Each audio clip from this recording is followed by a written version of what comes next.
All right, about 11:17 here on a Saturday night. Let's get right to the tropics because they are, count them, 5 things to talk about. 1, 2, 3, 4, 5. Fortunately, way off the coast of Africa, slim chances of development. But in the south central Atlantic, we've got newly developed Tropical Depression 6. That'll meander towards the west over the next couple of days. Not going to last long. But behind it could become the next Tropical Depression, maybe Tropical Depression 7 in the next 24 to 48 hours or so. Further to the east, out towards the Bahamas, there's an area that could see some tropical development headed into the Gulf of Mexico, and then deeper into the Caribbean. This has been gaining more and more organization pretty much over the past 4 to 5 hours or so, and likely see some development of sorts as it heads into the Caribbean over the next 5-ish days or so. We're going to watch this one because there's a big question mark of where it goes once it gets into the Caribbean, if it continues on its track west or if it bends back out into the Atlantic. But let's head back to Tropical Depression 6. This deep in the south central Atlantic is not going to last long. Official forecast from the National Hurricane Center does not have this thing making it past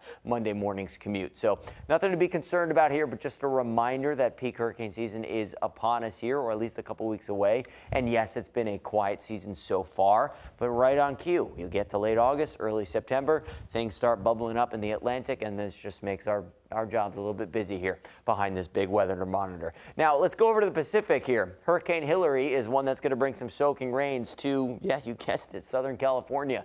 Some rains they haven't seen in a minute. They'll get some maybe for the desert Southwest as well going into the next couple of days. Fortunately, with all of that going on around the world, we here locally see some real quiet weather and some nice weather. We're going to enjoy some really comfortable conditions tomorrow morning. Get out there with the dog early, get out there for the run early, do whatever, get your cup of coffee out there early. It's going to feel real nice. Temps in the 60s tomorrow morning for summer standards. That's real good. Going up closer to 90 tomorrow with the dew points rising ever so slightly. They were closer to 60 degrees today. Tomorrow they'll be closer to 70 degrees, but still talking about dew points in the upper 60s. That's not all that bad this time of year. There's a stationary front nearby just along the Albemarle Sound tomorrow. By Monday, it sinks to the south. We keep high pressure in control. That means more sunshine, dry weather, no rain chances, but the humidity starts to come back a little bit into early in the work week on Monday and Tuesday. But by the end of the week, we got another drop in that humidity and a drop in our temperatures, going from the low 90s on Monday, near 90 on Tuesday, to maybe only at 80 degrees on Wednesday and Thursday. Looking pretty good towards the end of the week. Rain chances stay pretty slim all the way until next weekend.